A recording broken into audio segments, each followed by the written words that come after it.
नमस्कार, स्वागत है आपका बड़ी खबर में। मैं हूं आपके साथ अंकिता पाल। इस बुलेटिन में हम बात करेंगे दिन की 4 बड़ी खबरों की। पहली खबर चुनाव से जुड़ी है।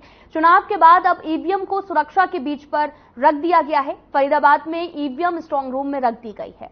दूसरी खबर यमुनानगर से है, जहां पर चुनाव में आपको बताते चलें कि यमुनानगर जिले भी मतदान के रिकॉर्ड तोड़ते हुए नंबर 1 पर आया हुआ है। और तीसरी प्रदेश में बढ़ती गर्मी से जुड़ी हुई है। और चौथी खबर दिल्ली से है, जहां पर बेबी केयर सेंटर में आग लगने से 7 नवजातों की मौत हो गई है। आप 4 तस्वीरें देख रहे हैं, जहां पर पहली खबर चुनाव के बाद सुरक्षा में ईवीएम रख दी गई है, स्ट्रांग रूम की तस्वीरें दिखा रहे हैं। और दूसरी जो खबर है वो वोटिंग को लेकर है, जहां पर यमुनानगर नंबर 1 बना हुआ है वोटिंग के मामलों में। और अगर बात की जाए तीसरी खबर की, तो हरियाणा में हीट वेव का अलर्ट भी जारी किया गया है। लगातार बढ़ती गर्मी को लेकर हीट वेव का अलर्ट जारी किया गया है। चौथी खबर, बच्चों की मौत का जिम्मेदार कौन। आपको बताते चले कि दिल्ली के विवेक विहार में बड़ा हादसा हो गया, जहां पर बेबी केयर सेंटर में ऑक्सीजन सिलेंडर फटने से आग लग गई है।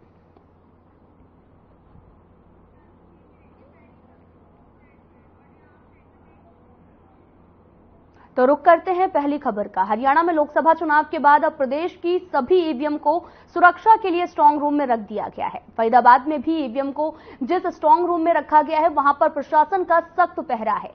सुरक्षा के पूरे इंतजाम किए गए हैं। पलवल के हतीन क्षेत्र के हिसाब से कॉलेज के तीनों फ्लोर पर स्ट्रांग रूम बनाए गए हैं, ताकि कोई भी व्यक्ति अंदर प्रवेश ना कर सके। सुरक्षा के लिहाज से 80 सीसीटीवी कैमरे भी लगाए गए, जो कि 24/7 काम करेंगे। बस अब इंतजार है तो 4 जून का, जब सुरक्षा के बीच में ईवीएम खुलेगी और वोटों की गिनती की जाएगी।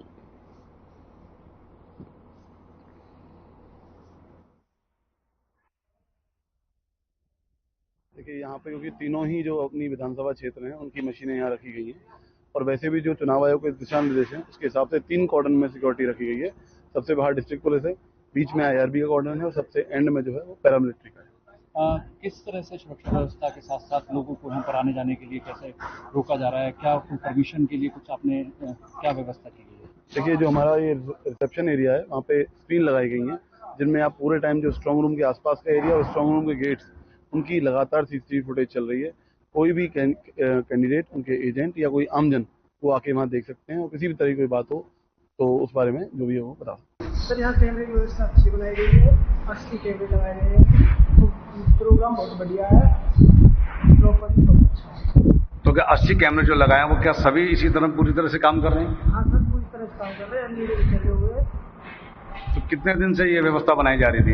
ये 10 दिन से व्यवस्था बनाई थी, और जब तक इलेक्शन की तो होगा तब तक ये कैमरे लगे होंगे, और पोलिंग तक 5 तारीख तक या 6 तारीख तक। सर, अगर कोई खराब हो जाता, बंद हो जाता, तो उसको चालू करने की क्या व्यवस्था रहेगी? उसके लिए कंपनी की क्या लगे, कंपनी सुनवाई हो जाएगी, इसलिए नहीं रहता हूँ सर।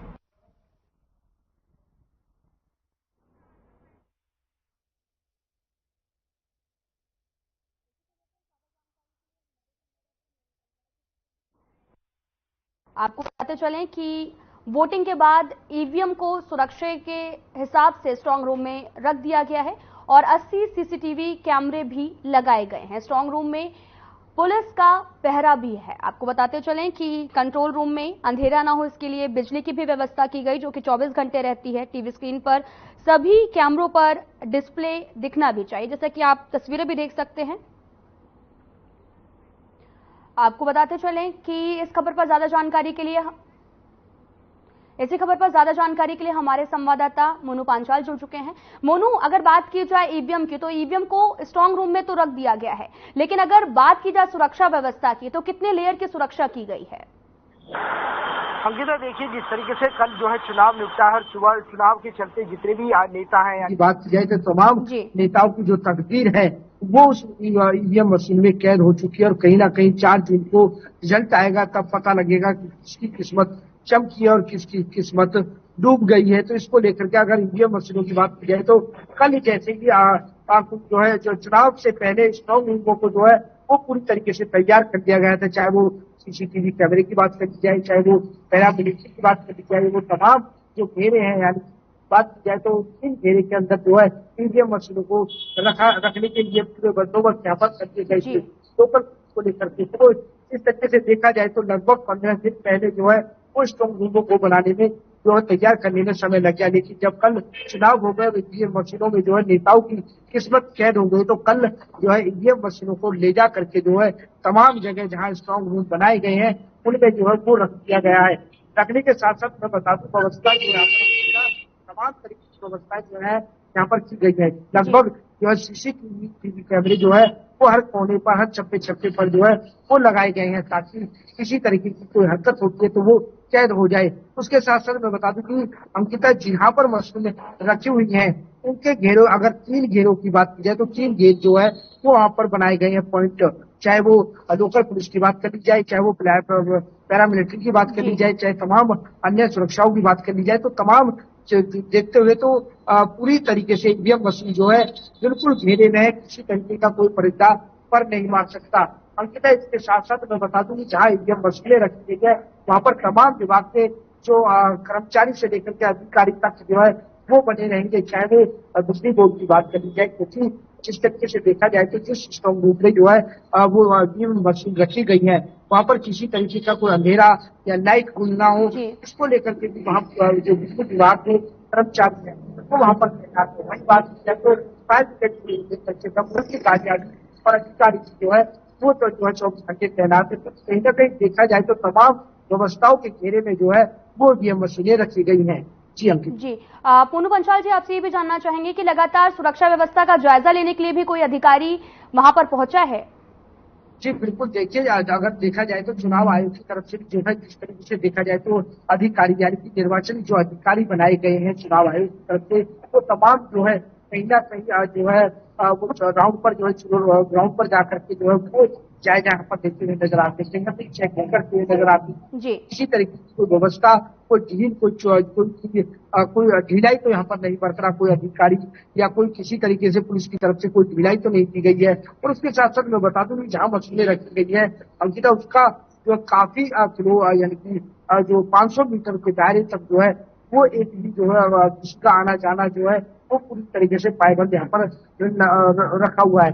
और उसके साथ साथ अधिकारी की बात की जाए तो अधिकारी निर्वाचन आयोग से लेकर के और जिस तरीके की देखा जाए तो एवं जो टीसी है फरीदाबाद के पलवल के, वो लगातार चक्कर मारते रहते हैं यहाँ पर। उसकी बात की जाए तो पलवल के एसपी से लेकर के और फरीदाबाद के जो पुलिस कमिश्नर है उनकी का जो है वो ग्राउंड पर जाकर के रिपोर्ट जो है वो जहाँ पर ईवीएम मशीनें रखी है वहां का जायजा लेते हुए नजर आते हैं कि किसी तरीके का कोई जो है अगर करते किसी तरीके का कोई प्रशासन पर आरोप ना लगा पाए नेता, इसको लेकर के किसी तरीके की कोई ढीलाई यहाँ पर नहीं बरती गई और तमाम सुरक्षा व्यवस्थाओं को देखते हुए पूरे सख्त जो है इंतजाम यहाँ पर किए गए हैं। जी, पूनू पंचाल जी, आपसे ये भी जानना चाहेंगे, अगर हम मतदान प्रतिशत की अगर बात करें तो 2019 के मुकाबले इस बार जो मतदान है वो काफी ज्यादा कम रहा, क्योंकि पहले ये भी कहा जा रहा था कि 75% तक ये मतदान हो सकता है, लेकिन अगर देखा जाए तो 65% तक ही गया हुआ है। जी बिल्कुल अंकिता, देखिए जिस तरीके से देखा जाए तो जो उत्साह जो कहीं ना कहीं 2014 में जो उत्साह लोगों ने देखा गया था वो उत्साह काफी जो है वो कहीं ना कहीं जो मतदान की जो संख्या है वो काफी प्रतिशत की तक जो है वो बढ़ पाई थी। और वहीं बात की जाए तो 2019 के चुनावों में भी काफी जो है लोगों में जो है जागरूकता को लेकर के बात की जाए, चाहे वो उत्साह को लेकर के बात की जाए, क्योंकि लोकतंत्र का महापर्व है, उस महापर्व को जो है बड़े जो है उत्साह से लोगों ने जो है वो 2019 में बनाया, क्योंकि 2029 में भी देखा जाए तो कहीं ना कहीं काफी अच्छी खासी जो है प्रतिशत में जो है वो यहाँ पर वोटिंग जो है मतदाताओं ने की गई थी। लेकिन अब की बार बात की जाए तो कहीं ना कहीं 75% का जो है वो आंकड़ा जताया जा रहा था कि 75% की तरफ जो है वो कहीं ना कहीं जो वोटिंग जो है वो हो सकती है।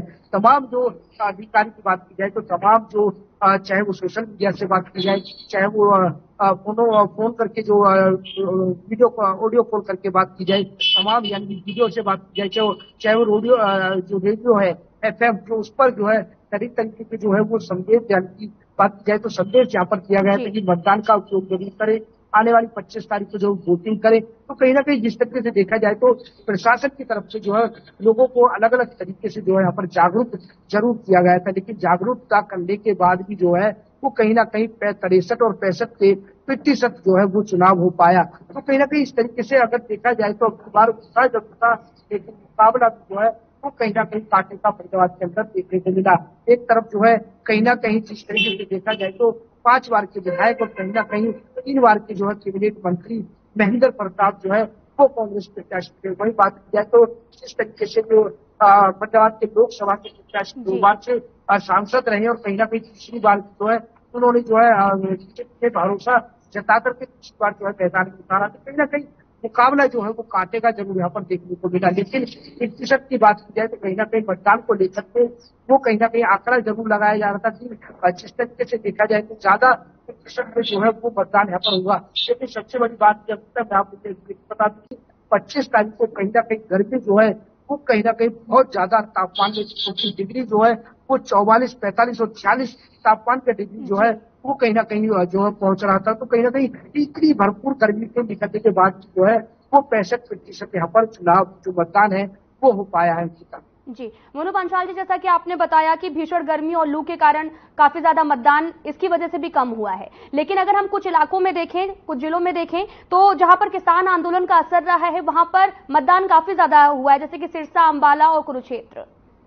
जी बिल्कुल अंकिता, बिल्कुल सही कहा आपने। इसके अगर बात की जाए तो अन्य लोकसभाओं में जो है कहीं ना कहीं किसानों का जिस तरीके से विरोध जो है वो वहां पर रहा, तो विरोध भी रहा और उसके साथ साथ बीजेपी पार्टी से जो है वो नाराज जो है वो दिखाई दे रहे थे सरकार से।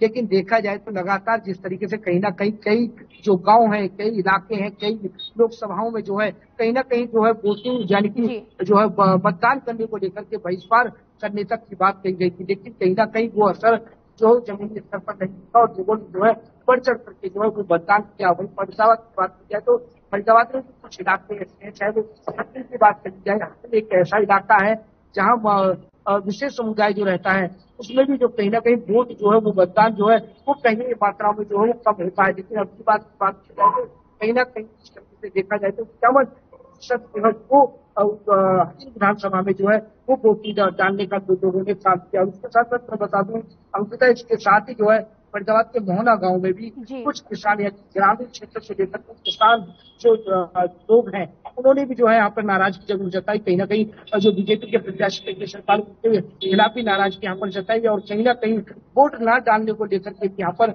लोगों से अपील की। लेकिन जिस तरीके से देखा जाए तो जैसे जैसे चुनाव नजदीक आया और वैसे वैसे लोगों में जब जागरूकता फैली तो जागरूकता के चलते जिस तरीके से देखा जाए तो मोहना गांव के अंदर भी जो है वो बढ़ चढ़ करके यहाँ पर वोटिंग डालने का जो है मतदान करने का काम शुरू कर दिया। और मोहना गांव की बात की जाए तो मोहना गांव में लगभग जो है वो भी 40 से 45% जो है वो यहाँ पर आंकड़ा जो है वो लगाया गया। अंकिता जी, मोनू पांचाल जी आपका बहुत बहुत धन्यवाद तमाम जानकारी देने के लिए।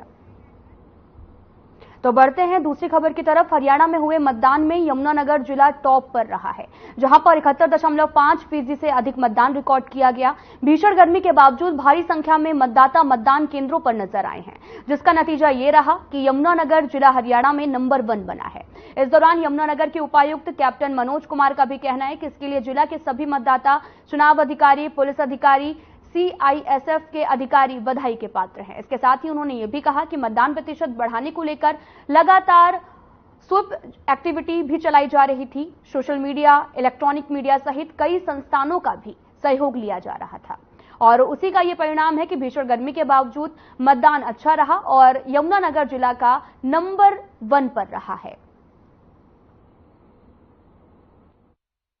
यमुनानगर जिले के सभी मतदाताओं को बधाई देना चाहता हूं कि उन्होंने हरियाणा में सबसे अधिक मतदान करके यमुनानगर को पहली पायदान पे रखा, जहां पूरी स्टेट में सबसे अच्छा पोल परसेंटेज हमारा जो 71.5% के आसपास इस वक्त के अनुमान के अनुसार है। ये थोड़ा बहुत और भी बढ़ सकता है जब फाइनल आंकड़े बन जाएंगे। इसके बाद मैं खास तौर पे शुक्रगुजार हूं अपने सभी AROs का, अधिकारियों की टीम का, हमारे जो पुलिस के कर्मचारी हैं सभी SP साहब के नेतृत्व में। बढ़ती गर्मी को लेकर लोग परेशान हैं। दिन पे दिन बढ़ता तापमान नए रिकॉर्ड भी दर्ज कर रहा। तो वहीं रादौर में भी गर्मी ने एक दिन पहले बने मौसम के गर्म दिन का रिकॉर्ड भी तोड़ दिया और ऐसे में दिन चढ़ते चढ़ते मौसम ने रादौर को भी लू की चपेट में ले लिया। और आपको बताते चलें कि डॉक्टर्स की माने तो मौसम बीमार करने वाला मौसम है। सामुदायिक स्वास्थ्य केंद्र के एसएमओ डॉक्टर विजय परमार ने भी लोगों को लू में घर से बाहर नहीं निकलने की सलाह दी है। डॉक्टर परमार का भी कहना है कि जरूरी काम हो तभी धूप में निकलें।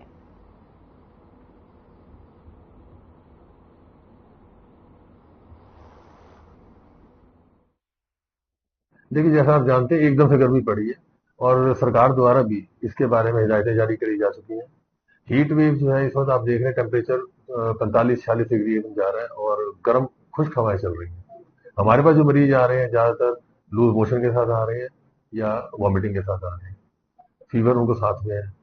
तो इसमें मैं यही आपसे रिक्वेस्ट करूंगा सभी से कि आप अपने घर से बाहर बेमतलब ना निकले, बेवजह बाहर ना जाए, पानी भरपूर मात्रा में पिए, ORS का इस्तेमाल करें और कोई भी चीज मार्केट से या बाजार से ऐसी लेके ना खाएं जो खुली हो।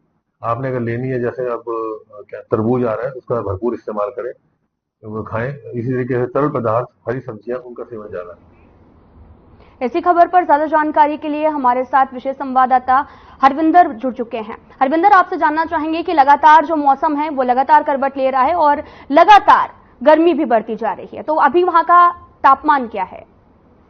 जी बिल्कुल अंकिता, अगर बात करें हरियाणा की तो लगातार 3 दिन है वो हरियाणा के लिए बहुत ही भारी होने वाले हैं। तो 16 जिलों की अगर मैं बात करूं तो यहाँ पे हीट वेव का जो अलर्ट है वो जिला प्रशासन की तरफ से जारी किया गया, सरकार की तरफ से जारी किया गया। और पारे के अंदर 2 डिग्री का जो अनुमानित आंकड़ा है वो बताया जा रहा है कि 2 डिग्री तक तापमान जो है वो अभी बढ़ सकता है। अगर 2 डिग्री तक तापमान बढ़ता है तो इस चीजों को, कुछ हमारे जिले हैं हरियाणा के अंदर जो येलो अलर्ट के अंदर हो, कुछ जिले ऐसे हैं जो कि रेड अलर्ट के अंदर चल रहे हैं। रेड अलर्ट के अगर जिलों की बात करें तो इसमें 16 जिले आते हैं, जिसमें महेंद्रगढ़ हुआ, रेवाड़ी, झज्जर, गुरुग्राम, मेवात, पलवल, फरीदाबाद, रोहतक, सोनीपत, पानीपत।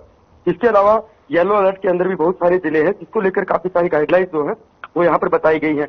हालिया स्थिति की अगर बात करें, तापमान की बात करें तो सिरसा के अंदर 46.8 डिग्री, हिसार में 45, महेंद्रगढ़ में 45 डिग्री और भिवानी में 44.3 डिग्री तक जो तापमान है वो फिलहाल दर्ज किया जा रहा है। 3 से 4 दिन के दौरान भी अगर आगामी मौसम की बात करें तो मौसम विशेषज्ञ जो है वो बता रहे हैं कि फिलहाल कुछ हिस्से ऐसे हैं जहां पर 45 से 46 डिग्री के बीच तापमान चल रहा है और आने वाले 3 से 4 दिनों में तापमान 2 से 3 डिग्री जो बढ़ने की संभावनाएं हैं उस चीज के ऊपर भी चिंता जताई जा रही है।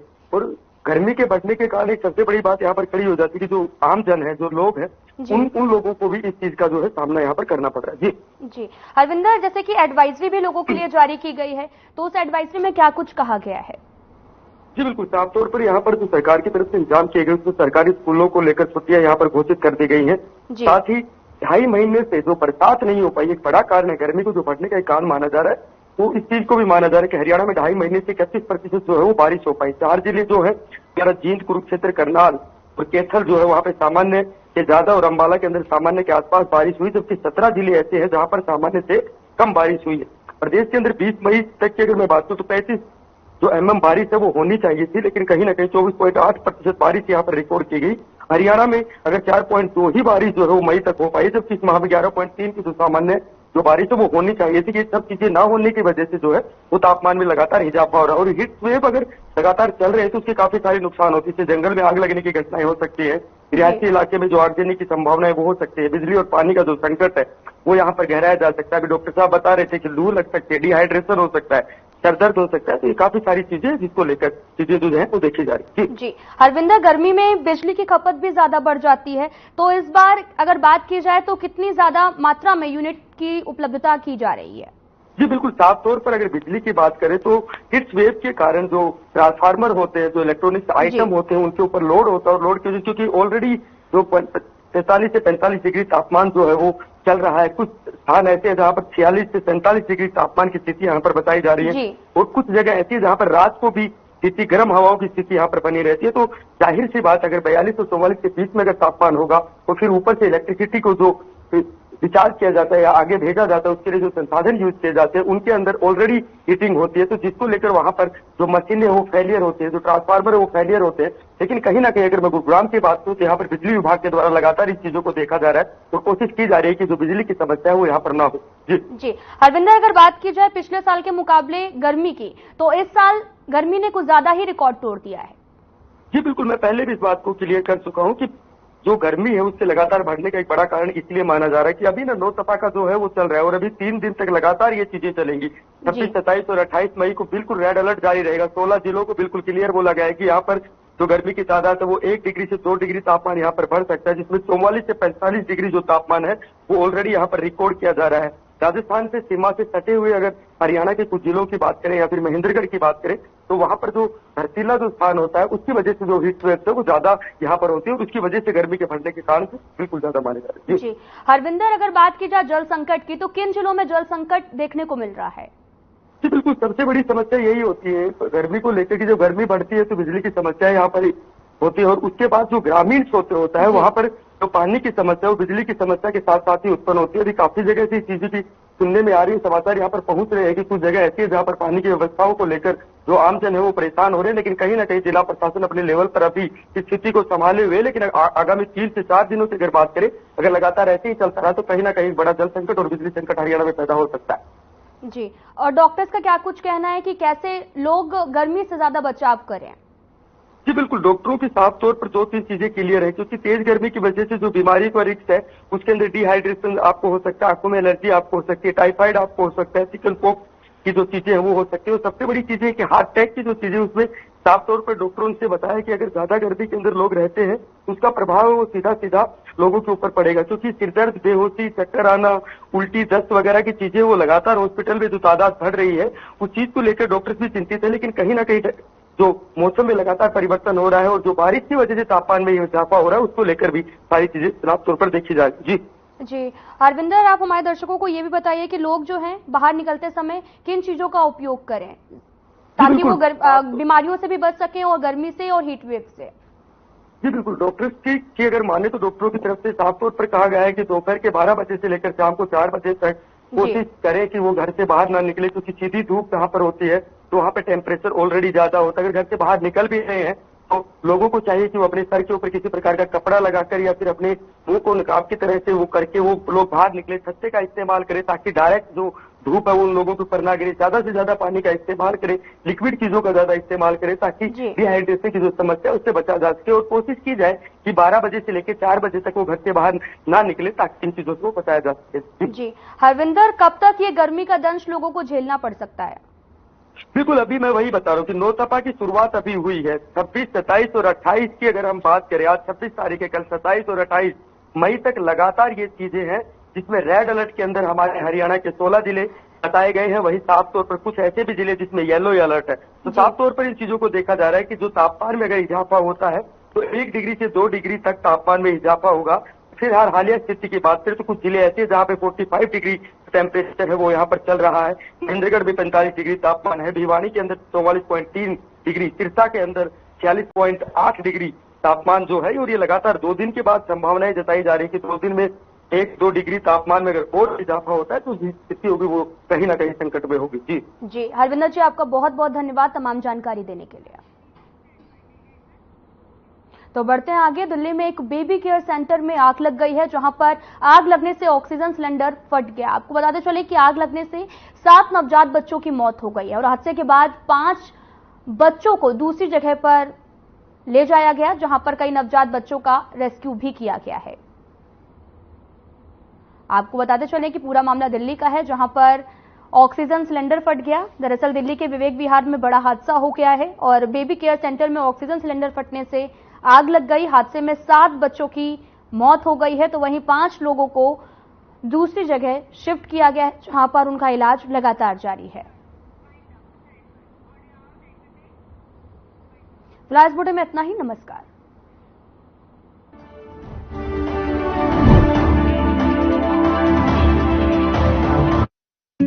Hey mom, hey, look, I can download a song really